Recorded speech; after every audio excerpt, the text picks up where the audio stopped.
They say Meghan never had her eyes on Harry. It was William she really wanted. When Prince William reportedly told someone, "She actually wanted me," those 6 words didn't just echo through the palace. They shattered the peace inside it. The press went wild. Buckingham Palace scrambled into silent damage control, pretending everything was fine while rumors caught fire behind closed doors. People began to whisper about the perfume she wore, the glances she gave William when no one else was supposed to see. To outsiders, it sounded ridiculous, pure tabloid talk. But inside the royal bubble, it was deadly serious. Because in that world, there's only one thing more dangerous than scandal, and that's temptation. And if William was right, if Meghan's charm was never meant for Harry, then the entire royal love story might have been built on a lie. It all started with something so small, so innocent, yet so chilling: perfume. For years, insiders have claimed Meghan chose her fragrances with care, not just for herself, but for the effect they had on others. Perfume isn't just about smelling good. It stays emotion, memory, desire, even grief.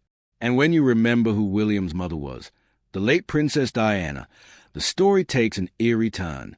Diana's favorite scent was Bluebell by Penhaligon's.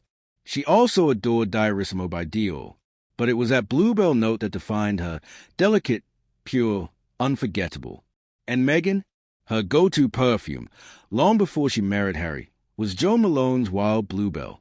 So when Meghan walked into a room wearing that scent, it wasn't just a fragrance. It was a memory, a whisper from the past, a ghost. The thought that William, Diana's firstborn, might catch that familiar bluebell scent and suddenly be pulled back into memories of his mother's almost too haunting to ignore. One insider put it bluntly: she thought he'd smell his mother's perfume and give in. Was Meghan using scent as a weapon? Did she know exactly what memories that fragrance would awaken in William's mind? Some believe she did, because in this story, perfume wasn't just perfume, it was a trigger. And once people began to imagine Meghan stepping into William's world, carrying the same scent that once surrounded Diana, the rumors took on a life of their own. This is where the gossip turned darker. Meghan's critics claimed she wasn't just being charming or elegant, she was being strategic. The phrase whispered in royal circles was cruel but constant: once a yacht girl, always a yacht girl. It painted Meghan as someone who always knew how to use her allure to move higher, someone who didn't play by the royal rulebook. In Hollywood, she mastered attention. On the yacht circuit, she learned how power and proximity could change everything. And when she entered the royal family, that same instinct seemed to follow her. The light touch on an arm, the subtle lean a little too close, the smile that carried something more than sisterly warmth, gestures small enough to deny, but bold enough to notice. Critics called it all strategy. Meghan knew exactly how her gestures would be interpreted, and she didn't seem to care. To those watching closely, nothing she did looked accidental. It wasn't casual. It wasn't harmless. It was deliberate.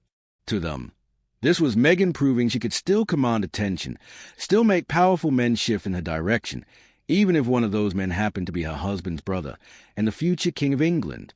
That's when a new label began to circulate: predator. Not literally, but in the way she was portrayed. As someone who hunted with charm, who used closeness as a weapon, who couldn't resist testing the limits of the royal walls around her. If the perfume was the bait, then palace protocol became the shield. Behind the flawless smiles and endless photo ops, insiders claimed William had one firm rule: never be alone with Meghan. Not at private receptions, not at long dinners, not even at family gatherings when the drinks were flowing and the cameras were down. The reason was simple: optics. Everyone knew how the media worked. One photo, Meghan leaning in too close, William laughing at the wrong time, could explode into a headline that would follow them for years.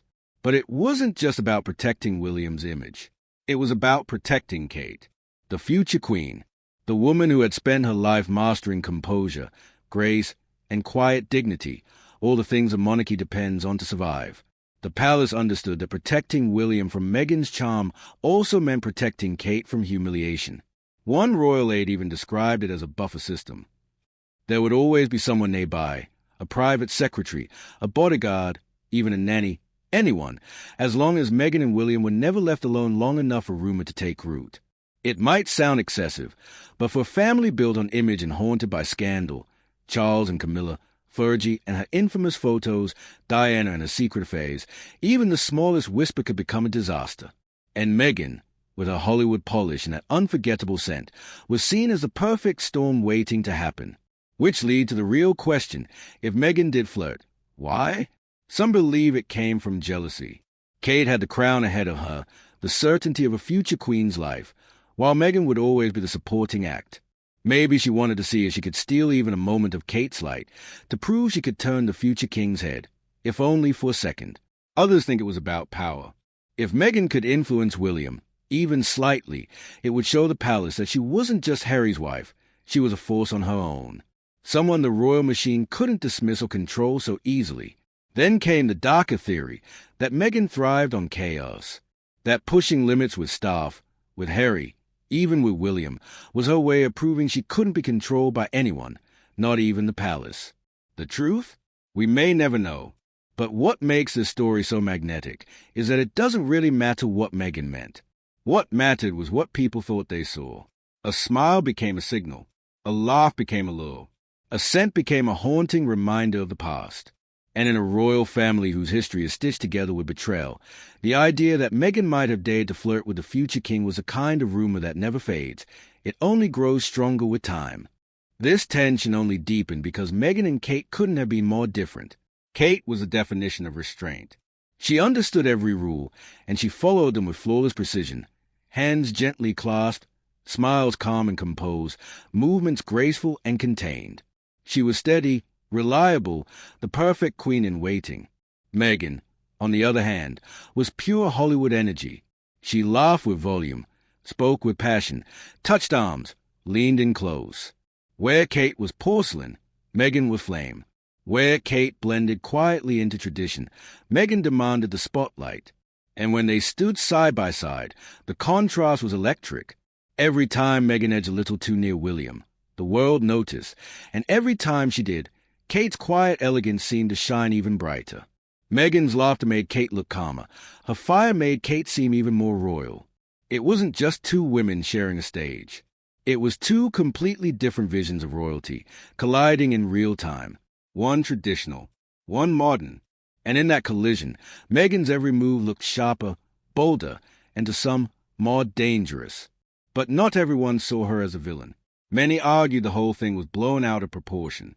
Meghan, they said, wasn't being provocative. She was just being herself. Warm, American, open. She came from a world where hugs were natural, where eye contact showed confidence, and where friendliness wasn't mistaken for flirtation. Her defenders called the entire theory toxic. Nothing more than palace gossip without a shred of proof. But here's the problem. In the royal family, proof doesn't matter, perception does. The monarchy runs on image, a system where what people think they see matters more than what's real. And perception can destroy reputations faster than truth ever could. That's why even the smallest gestures, Meghan's hand brushing William's arm, leaning a bit too close, laughing at the wrong moment, became fuel for endless whispers. Every glance was dissected, every photo magnified until it fit the narrative people wanted to believe. The truth is, Meghan might have simply been a scapegoat. Every royal bride before her faced the same cycle. Diana was branded too emotional. Fergie, too reckless. Even Kate was once marked as weighty Katie. It's almost a royal tradition. The newcomer becomes a problem. But Meghan's alleged flirting felt different, because it didn't just stir gossip. It brushed up against the monarchy's most sacred foundation, the future of William and Kate. So even if Meghan meant nothing by it, the palace couldn't take that risk. Because in the royal world, how it looks will always matter more than how it really is. But the most haunting layer of all was the ghost of Diana. For William, his mother was both the foundation of his childhood and the deepest wound of his life. Seeing traces of her in Meghan was unsettling enough, but catching the scent of Diana's beloved bluebell perfume on Meghan's skin, that felt almost unbearable. Some whispered that Meghan did it on purpose. The clothes, the gestures, even the way she held Archie on her hip, they all seemed to echo photographs of Diana. The same soft necklines, the same head tilts, the same carefully composed warmth. Was it flattery? Was it manipulation? Or was it Meghan's way of stepping into Diana's shadow, not to honor her, but to claim a piece of it for herself? For the palace, that was crossing a line. Diana's memory wasn't just precious, it was sacred. To even hint that Meghan might have drawn on it, especially to influence William, was unthinkable. And that's why the story refuses to fade. Because it was never just about Meghan, William, and Kate. Diana was always part of it, the unseen figure lingering in every comparison, every headline, every whisper. She was a ghost that never left, the mother whose memory still haunts the crown. And maybe that's why the rumors about Meghan and William will never completely die. Because when you mix perfume, power, jealousy, and the ghost of Diana, the story stops being gossip that IT becomes legend.